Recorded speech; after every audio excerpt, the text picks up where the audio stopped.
Pag-usapan natin ang K-12 curriculum. Pag tinanong ano yung batas ng K-12, ang sagot ay RA 10533. Pag tinanong ano yung title ng batas, Enhanced Basic Education Act of 2013 or mas kilala sa tinatawag na K-12 curriculum. First question, bakit ba yung title ng batas is Enhanced Basic Education Act of 2013? But from the word enhance, ano ba yung pinapalakas dyan? O ganito yun, ano?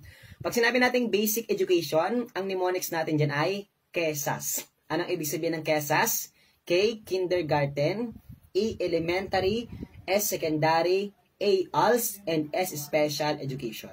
Ibig sabihin, from the title, Enhanced Basic Education, ibig sabihin dyan, ang pinapalakas ay ang kindergarten, elementary, secondary, ALS, and special education. Bakit? Simple lang. Gusto natin maging competitive ang mga estudyante. So, binago ang curriculum para mas maging competitive ang ating mga estudyante. Ang basic education ay magsisimula sa K, kindergarten. Kaya sige, pag-usapan muna natin ang kindergarten law. Pag tinanong, ano yung batas ng kindergarten? Ang sagot ay RA 10157. Ano yung title? That's the kindergarten law. First, tandaan mo, pag sinabi natin kindergarten law, yan ang mandatory kindergarten. Ginawa ng mandatory ang kindergarten. Sinasabing walang sino man ang pwedeng mag-grade 1 na hindi nag-undergo ng kindergarten.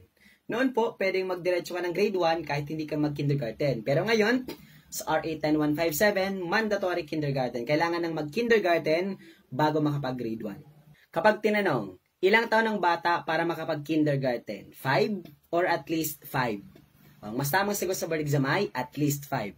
So at least 5 years old po para makapag-kindergarten ng bata. Kasi pag sinabing at least 5, pwedeng lumagpas ng 5, pero hindi pwedeng bumaba ng 5. So, ibig sabihin, yung 6 years old, 7, 8, 9, 10, pwede ba mag-kindergarten basta hindi pa sila nagki-kindergarten? Kasi ang sabi sa batas, hindi pwedeng mag-grade 1 na hindi nagki-kindergarten.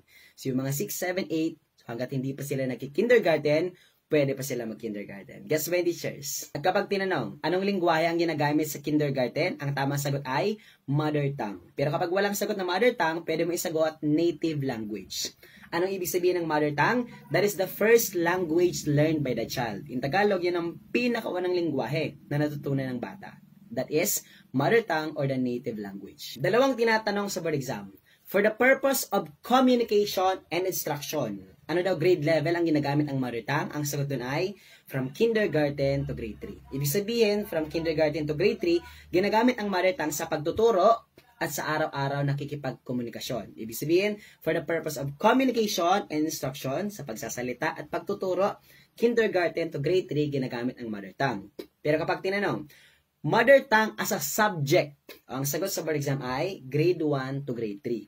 Kasi pag sinabing mother tongue as a subject, yung mother tongue, isa na sa mga subjects na kinukuha ng bata. Pag grade 1 ang bata, so may subject na siyang mother tongue, may English, may Filipino.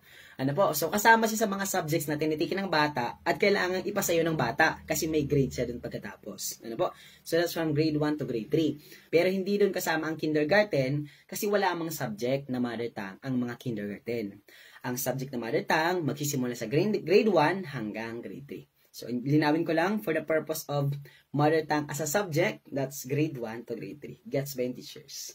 Kindergarten is considered the primary stage of the basic education. Pero kapag tinanong na, what is the second stage of the basic education? Ang sagot naman natin ay, that's the elementary stage. Sa elementary stage, dalawa ang tatanaan mo dito. Bilingual education and multilingual education.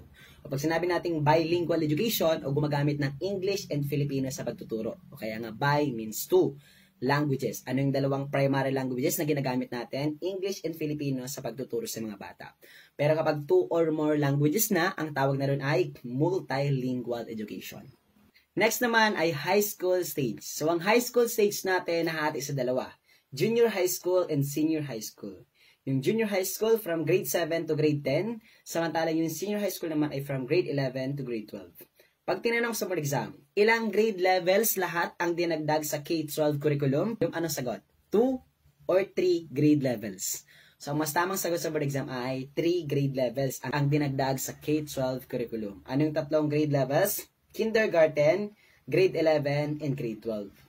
Kasi ang sabi ng iba, 2 taon lang daw dinagdag sa K-12 curriculum, grade 11, grade 12 lang. Pero in principle, Ang mas tamang sagot, 3 taon. Ang mas tamang sagot ay 3 grade levels. Kasama dyan ang kindergarten sa grade 11 and grade 12. Bakit sir kasama ang kindergarten? Di ba sir, dati naman ang may kindergarten. Ang mas tamang sagot, yes, dati nang may kindergarten. Pero hindi mandatory. Hindi pa siya part ng formal education, ng basic education. Kaya nga noon, pwedeng makapag grade 1 ka agad na hindi nag-undergo ng kindergarten. Pero ngayon yung kindergarten, sinama na sa basic education. Kaya nga, compulsory. Walang sino man na pwede mag-grade 1 na hindi nag-undergo ng kindergarten. So, parte na siya ng basic education. Kaya 3 grade levels. Kindergarten, grade 11, and grade 12. Gets by teachers. Isa pang sinasabi ng RA 10533 ay, pwede kang magturo kahit na walang lisensya, provided you pass the LET 5 years from the date of the hiring. Ibig sabihin, pwede kang magturo kahit na walang lisensya, basta naipasa mo yung board exam at nagkaroon ka ng lisensya, bago mag 5 years, simula nang ma-hire ka sa eskwelahan. Ito yung nakalagay sa batas, sabi sa batas.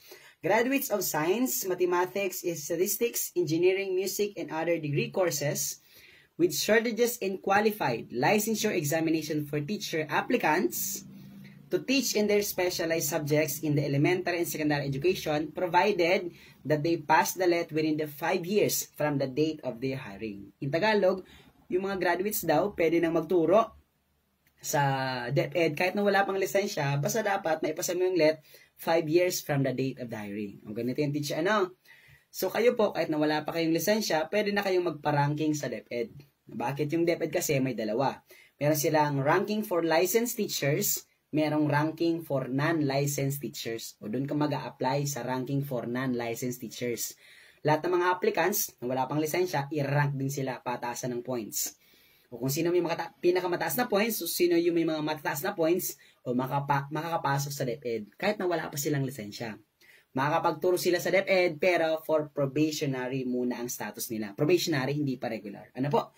Halimbawa, nag-apply ka ngayong 2025.